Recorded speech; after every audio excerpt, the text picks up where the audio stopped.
आज आपण भेटणार आहोत आपल्या सगळ्यांच्याच लाडक्या मामी अरुणा परेश दोशी पुण्याच्या. आणि ह्या आजी म्हणून, एक व्यक्ती म्हणून, एक मार्गदर्शक म्हणून आज आपल्याला काही मोलाचे सल्ले देतील. तर आपण त्यांच्या तोंडूनच ऐकूया. मला वाटतं आपला समाज एकत्र राहण्यासाठी सगळ्यांनीच प्रयत्न केले पाहिजेत. आपल्याला समाज पुढे न्यायचा असेल तर आपली मुलं, शिक्षण महत्त्वाचं आहे. तर आपल्यापासूनच आपण सुरुवात केली पाहिजे. आपली मुलं खूप शिकली पाहिजेत.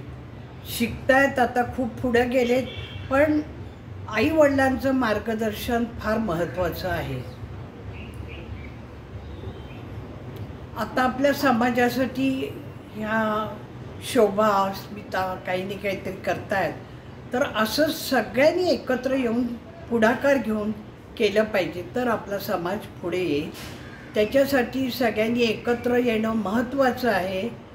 त्याच्यासाठी कधीतरी हळदी कुंकू, कुठे ट्रिपा, असे प्रोग्रॅम एकत्र ठरवून केले तर समाज आपला एकत्र येऊ शकेल.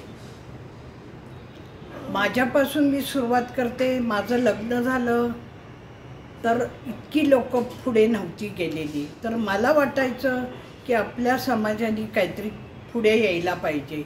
तर आपल्या समाजाची जागा होती, तिथे मी समाजासाठी आपले मंगळागौरी, हळदी कुंकू, नंतर चैत्रातला हळदी कुंकू, असं आपल्या समाजाच्या जागेवर मी चालू केलं. पण तेव्हा मला लोकांनी खूप प्रोत्साहन दिलं.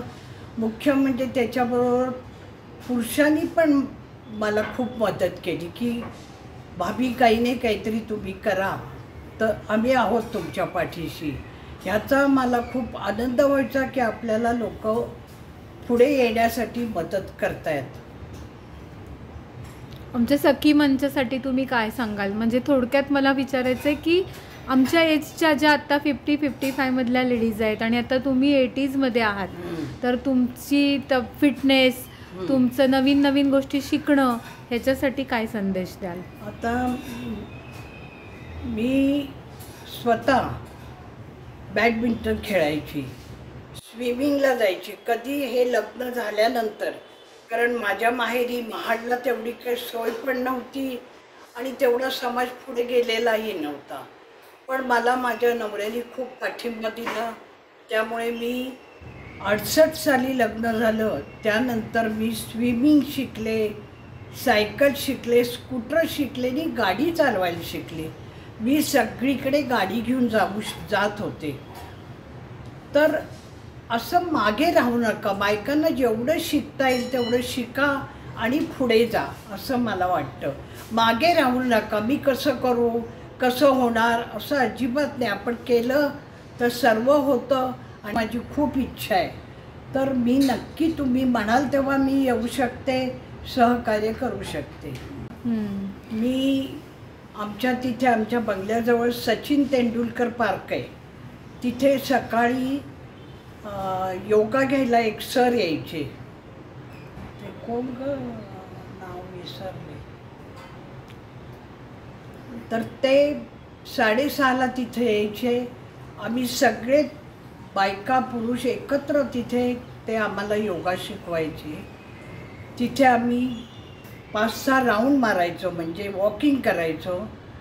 त्यांनी माझी तब्येत पण चांगली राहिली आणि मेडिटेशन पण तिथे आमचं घेत होते.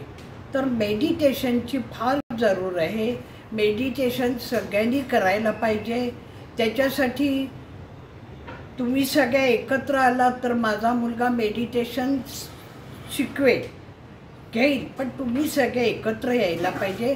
पण मेडिटेशन आपलं माइंड जर ताजंतवानं राहायला पाहिजे असेल तर त्याची अतिशय आपल्याला आता जरूर आहे. तर ते सगळ्यांनी करावं. वॉकिंग करावं, सकाळी उठून फ्रेश हवेत फिरायला जा, तर तुमची तब्येत चांगली राहील. योगा करा, एकत्र या. सगळ्यांनी एकत्र येऊन हसणं हा एक महत्त्वाचा हे आहे की सगळ्यांनी हसत राहा, जोरजोरात टाळ्या वाजवा. हा मोठा व्यायाम आहे. तर तो करणं जेवढं आपल्याला शक्य आहे ते तेवढं तुम्ही करत राहायला पाहिजे. जिथं चालायला लागेल तिथं आम्ही खूप चाललो, पण सगळे देश आम्ही बघितले, भारत सगळा फिरलो. हे माझ्या नवऱ्यामुळे मी करू शकले. त्यांना आवड होती मुख्य फोटोग्राफी, सगळीकडे सारखे फोटो काढणे, हे त्याच्यामुळे मी ते करू शकले. कारण आपला पार्टनर चांगला असेल तर आपल्याला आवड असून काही उपयोग नाही. पार्टनर जोडीदार आपला महत्त्वाचा आहे अशी मला परमेश्वराने चांगली तब्येत द्यावी, त्याच्यासाठी मी काही नाही काही करत राहते, तर तब्येत राहील, पण सुखरूप ठेवावं एवढीच इच्छा आहे.